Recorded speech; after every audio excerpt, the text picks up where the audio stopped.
To other news, you might remember that London's deadly Grenfell apartment fire stoked fears that a similar disaster could happen here in Australia. Concerns about cladding aren't new. In 2014, the La Crosse apartment building in Melbourne went up in flames. England is now carrying out a national audit of some 600 buildings, but fire experts here say authorities are dragging their feet, with only a relatively small sample of buildings being tested. James Oaten reports that's forcing apartment residents to find their own solutions. So today we're in Northcote having a look at some... It's Sahil Basin's business to find dangers in buildings that the ordinary person wouldn't notice. As you can see there, that is clearly not sealed. Today he's showing us a new apartment building that residents have asked him to check out. What this will allow, the penetration, is that the fire, if there was an engulfing fire here, to go straight through that penetration. This building was signed off under Australia's national building codes, yet Sahil's found it's littered with problems. So we've got another penetration there, which is taking fire from this area to the next.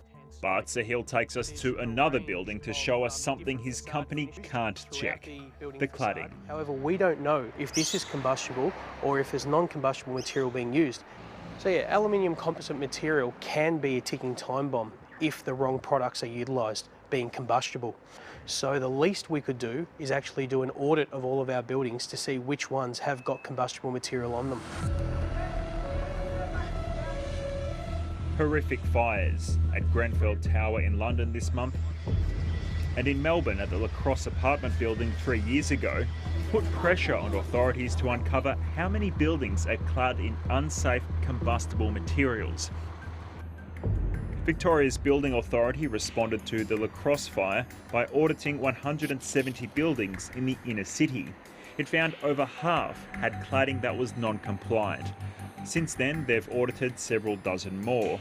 So far, that's the best check that's been done on Australia's mushrooming residential construction. But experts say we shouldn't take much comfort from that audit. It was only looking at ACP following the La Crosse fire, which was the product that burned on La Crosse. But what we've known, what we've found out in our research since, is that there's many products that, at some level, combustible, that are being used widely in the apartment market. Numerous experts in the industry that we've spoken to say that the scope of the audit is simply far too narrow. Do you agree? Our audit focused on the issue of compliant cladding. Now, if experts are saying that there are other issues that need to be looked at in terms of fire safety, then that's an ongoing issue that the Victorian Building Authority will deal with as issues come before it. One building that wasn't picked up in the audit was an apartment block in the inner Melbourne suburb of Brunswick. 3 months ago, a faulty air conditioning unit sparked a blaze that quickly spread to the unit above. You could see all of the external cladding. It was on fire and bits of it were starting to burn off, and then they subsequently fell down afterwards. The building was evacuated. It was hours before residents were allowed back in. And I came back here and I saw here while the fire brigade were here, they'd already put it out.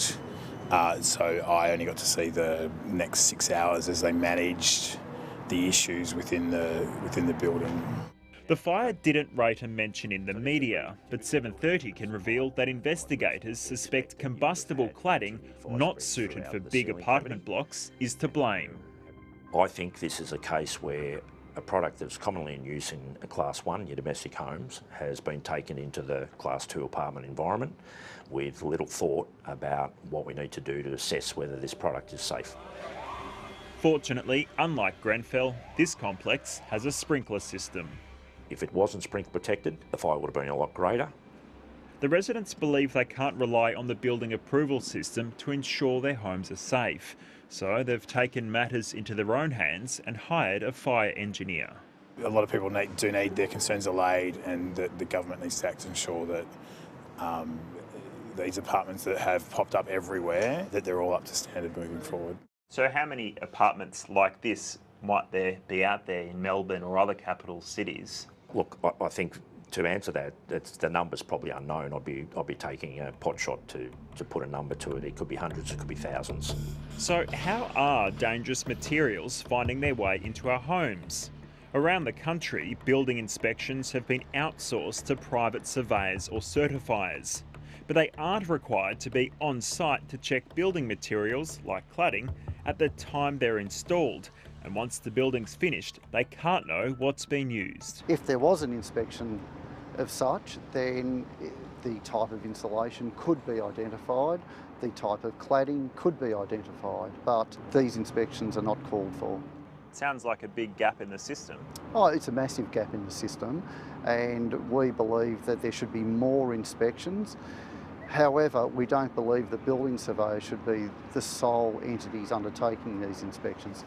That is the exact issue that the national agenda or the building ministers are trying to tackle at the moment. How do you ensure that only a product that has the right certification can be used so that it's not reliant upon building surveyors to try and check that?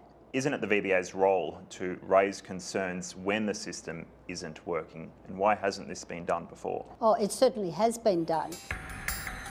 But experts think what has been done isn't enough. Governments around the country have been told about shoddy materials in the supply chain and the dangers of an outsourced permit system, and yet unsafe buildings are still being built. There's been warnings for many years. We here at Engineers Australia have been calling out this issue for a long time. In 2013, we made it quite clear that we thought there needed to be reform in this exact process that I'm talking about, where we need to make sure that the certifiers are doing their jobs.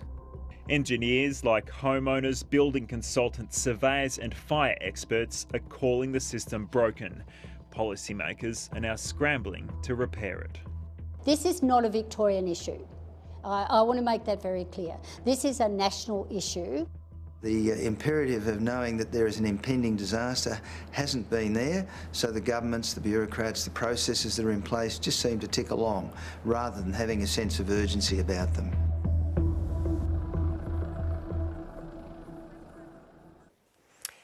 And that's all for tonight and the week.